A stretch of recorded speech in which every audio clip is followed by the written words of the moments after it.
Good afternoon, and thank you for the warm welcome.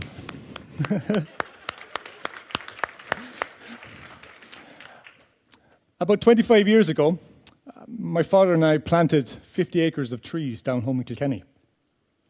Now, to give you some context, that's about the size of 20 football fields.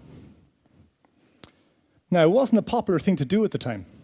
In fact, one of our neighbours hasn't talked to us since. He was so upset that we went and planted on such good agricultural land. Now, those trees are now mature. And each year, that 50 acres captures about 2 tons of carbon dioxide naturally from the air. But therein lies our problem.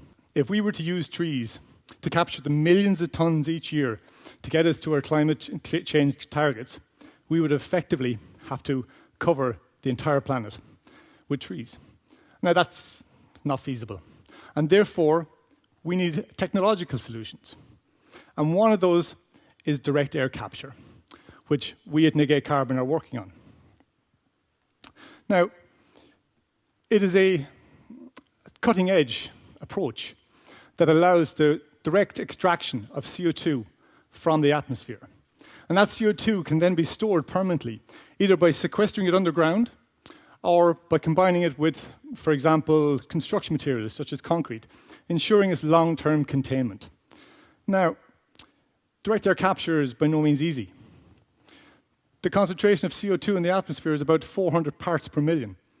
So it's like taking a handful of sand, throwing it up in the air, and grabbing one particular grain while it's still moving. And that's difficult, and it's challenging.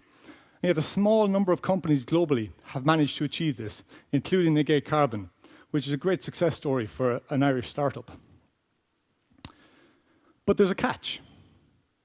We cannot continue and business as usual and use direct air capture to offset our emissions. Direct air capture should not be used as an excuse not to reduce our emissions. It is one piece of the puzzle. It is a part of the overall broader strategy that we need to take to transition to a more sustainable, low-carbon future. Direct air capture is expensive. It uses too much energy, some say. Well, it does have its challenges. But we've been here before. The challenges faced by direct air capture are very similar to those faced by solar power in its early development. In the 1970s, the cost of a watt of solar energy was 65 euros.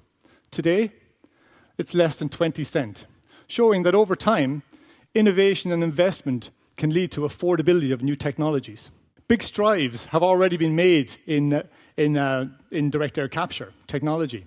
For example, the incorporation of geothermal energy and waste heat from industry and from data centers, for example.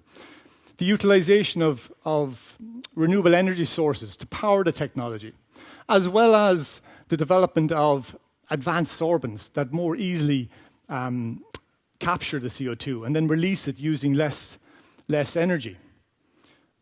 And I'm going to share a little inside trade secret. Our engineers down in Waterford in the last few weeks started working on a new absorbent material.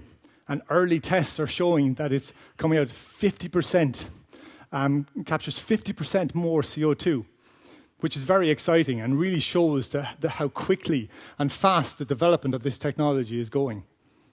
So like trees, direct air capture needs the right environment to grow and to thrive. And that environment takes the form of, for example, supportive regulations and incentives by government.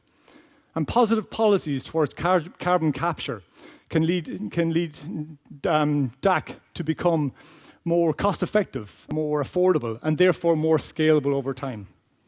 So like my father and I planted those trees many years ago for a greener future. And like the pioneers saw the potential in solar energy, we must invest in DAC today so that we can transition to our low-carbon future. And on that journey to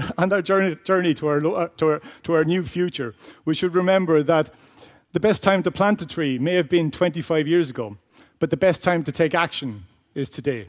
And thank you very much for your time.